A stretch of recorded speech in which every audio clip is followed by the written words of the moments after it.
प्रधानमंत्री नरेंद्र मोदी अगले सप्ताह न्यूजीलैंड की अपनी पहली आधिकारिक यात्रा पर जा रहे हैं। पहली नजर में ये एक सामान्य विदेशी दौरा लग सकता है, लेकिन अगर इसकी टाइमिंग और इसके पीछे की रणनीति को समझे तो ये भारत की विदेश नीति का एक बड़ा अध्याय साबित हो सकता है। सबसे बड़ा सवाल है कि आखिर 40 साल बाद किसी भारतीय प्रधानमंत्री का न्यूजीलैंड दौरा इतना महत्वपूर्ण क्यों माना जा रहा है। क्या ये सिर्फ एक औपचारिक यात्रा है या इसके पीछे भारत का कोई बड़ा आर्थिक और रणनीतिक प्लान छिपा है। दरअसल ये दौरा ऐसे समय में हो रहा है जब दुनिया की अर्थव्यवस्था नए गठबंधनों की तरफ बढ़ रही है। अमेरिका चीन की प्रतिस्पर्धा तेज है। इंडो पैसिफिक क्षेत्र वैश्विक राजनीति का नया केंद्र बन चुका है और भारत लगातार अपने भरोसेमंद साझेदारों का दायरा बढ़ा रहा है। ऐसे में न्यूजीलैंड का महत्व पहले से कहीं ज्यादा बढ़ गया है।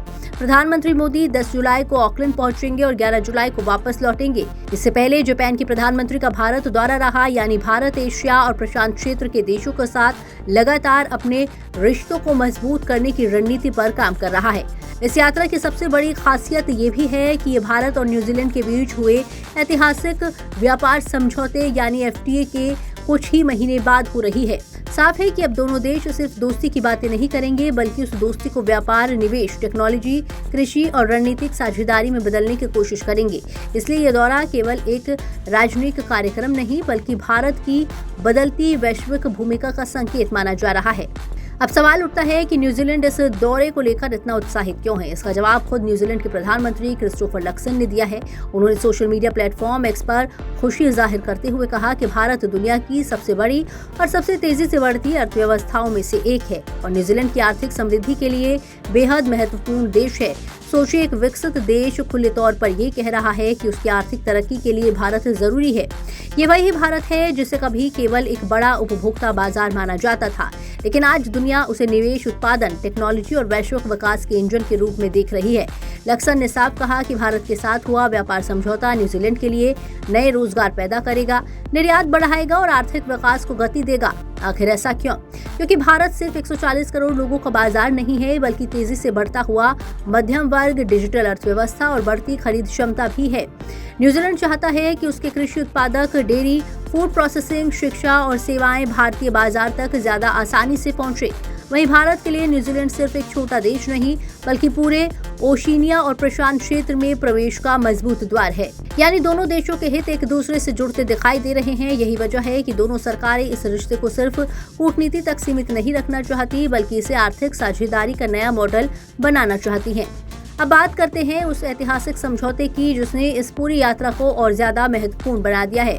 भारत और न्यूजीलैंड ने मार्च 2025 में व्यापार समझौते यानी FTA पर बातचीत शुरू की थी और रिकॉर्ड केवल 9 महीने में इसे पूरा कर लिया। ये भारत के सबसे तेजी से पूरे हुए व्यापार समझौते में गिना जा रहा है। इसका सबसे बड़ा फायदा क्या होगा? सबसे पहले न्यूजीलैंड ने भारतीय निर्यात पर लगने वाला 100% टैरिफ खत्म करने का फैसला किया है।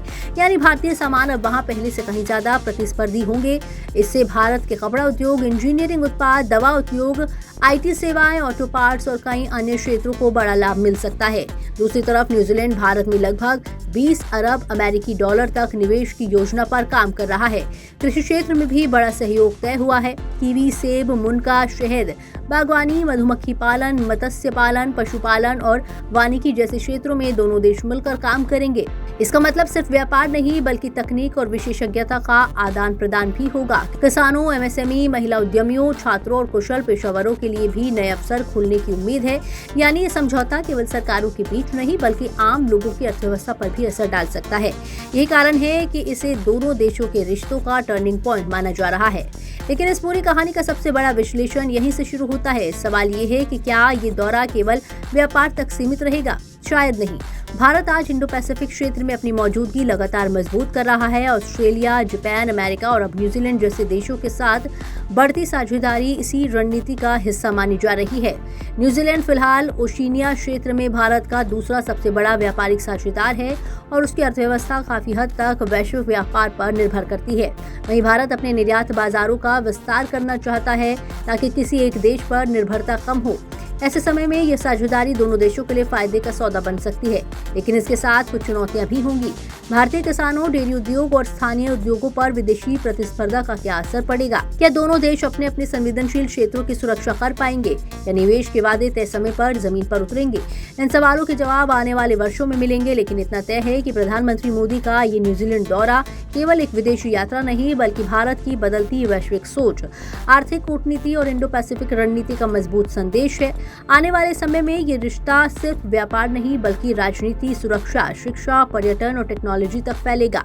इसलिए इस दौरे पर पूरी दुनिया की नजर रहेगी, क्योंकि कभी दूर माने जाने वाले दो देश अब एक दूसरे के सबसे भरोसेमंद साझेदार बनने की दिशा में तेजी से आगे बढ़ रहे हैं। ब्यूरो रिपोर्ट, जी मीडिया।